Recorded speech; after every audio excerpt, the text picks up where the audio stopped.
Now, I want you to not worry if you're not completely picking up everything that we're doing here, because I'm going to be upfront with you here. Excel is a little bit difficult to learn if you haven't used it before, especially if you haven't used any kind of spreadsheet.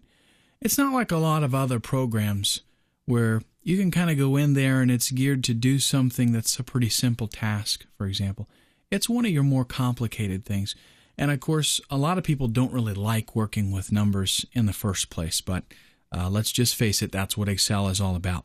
What I have found overcomes that is, number one, actually doing what I show you. So periodically throughout the training, I'm going to tell you, pause the video, and then you go do it yourself. And you need to make sure that you do that, because that's where you're really going to learn the basics. That's where you're going to learn how to do it yourself and remember it. And the second thing is repetition. So with what I do in all of my training is I do things more than once. You can't just show somebody how to do something once and really expect them to remember it.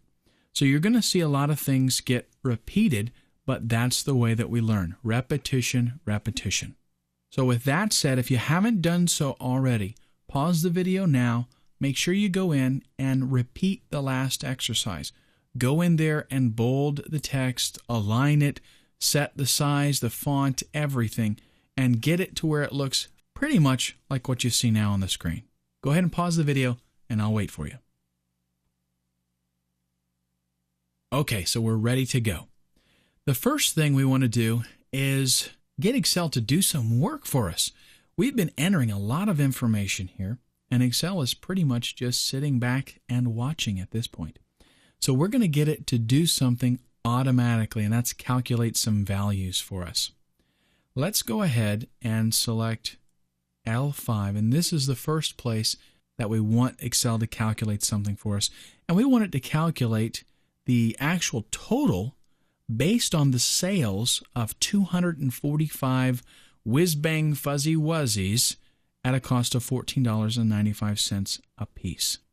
And in order to do that, we're going to use what's called a formula. Now, this could be a little bit tricky, but don't worry. Here's what formulas do. Formulas allow us to reference cells and put in some mathematical equations that we want Excel to do. And then, if the values that are in those cells change, it doesn't matter. Excel just redoes the work. I'll show you an example of it, and then I'll explain a little bit more about what's going on. Whenever we enter a formula, we start it with an equal sign. You always have to start a formula with an equal sign. And then you simply put in the formula.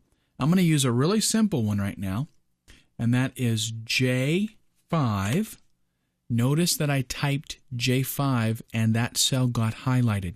That's because Excel is really smart. It knows that I'm referencing a specific cell.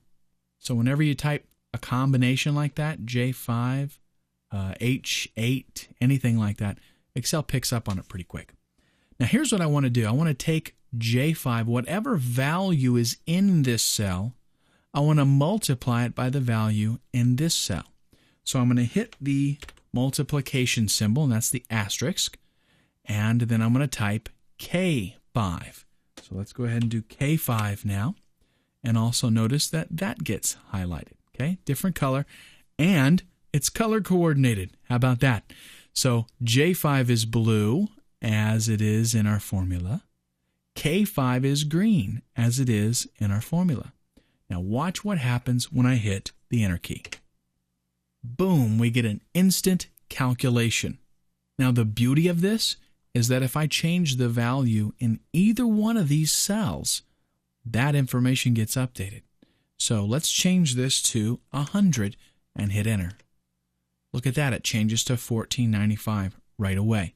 If I change this to 10, then again, it instantly gets updated.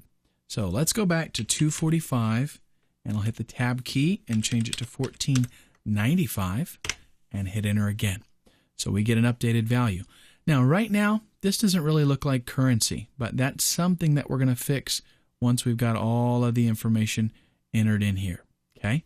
So let's go ahead and do the next one. In this case, we hit the equal sign because all formulas start with an equal sign.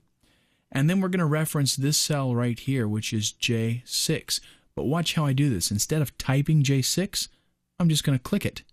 And notice that Excel inserts the reference for me. Okay, so I click on the cell, it enters it in the formula for me. I'm going to hit the multiplication symbol and click the next cell. So I am saying this cell equals J6, whatever value is in J6, multiplied whatever value is in K6. And I'll hit enter, and that gets totaled up for me. Now let's go back real quick and take a look at the formulas. Remember, if I select the cell, the value is showing up, okay, in the cell, but the actual formula that's in that cell shows up on the formula bar. So again, we're saying this cell equals J6 times K6, and that is a reference. This is actually what's called a relative reference. And in the next exercise, you're going to see what I mean by relative.